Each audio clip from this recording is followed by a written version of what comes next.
新宝钟三群星炮台，现取时叫做二群星炮台，也是金城，就是新宝钟起的。伊是清帝国福建高官人，1820年出世，1879年要到60岁时过身去。伫广州虎门烧鸦片粉迄个总督林则徐是因阿舅，伊头一个某林普晴就是林则徐第二个查某囝。1847年，伊28岁时考到进士，迄当甲李鸿章做伙日本。后来，伊担任江西广信府的知府，遇到太平天国事件，因牵手林普晴写血书，共讨救兵，甲广信府收掉咧。辛宝钟就安尼变做清国真出名的人。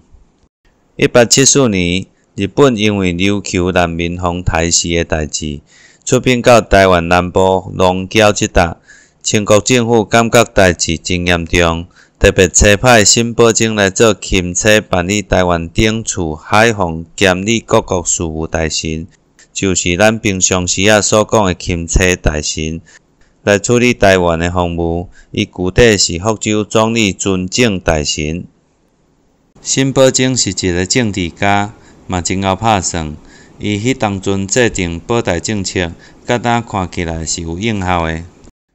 第一，因为台澎班兵制度无啥路用，甲取消了后，招在地兵仔来补，搁征收调派洋枪部队，赶紧安排因来台湾。第二，世界有设西洋式的炮台，加强海防。辛宝钟计划起造的炮台有南方二炮台、安平三群星炮台、打狗基后炮台、扫船头炮台，甲茶山顶的大坪顶炮台。第三，伊为着要兼顾福建、台湾两个所在，伊拜托福建巡抚下跪甲秋跪，兵爱守伫福州。冬季甲春季的时，爱守伫台湾。第四，开山武番。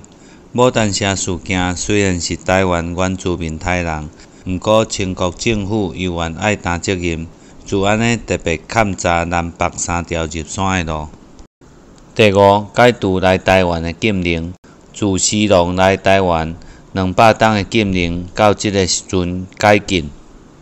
第六，贵凤山县要去到龙桥，路头不止啊远，所以加设一个行军官，利便就近管理。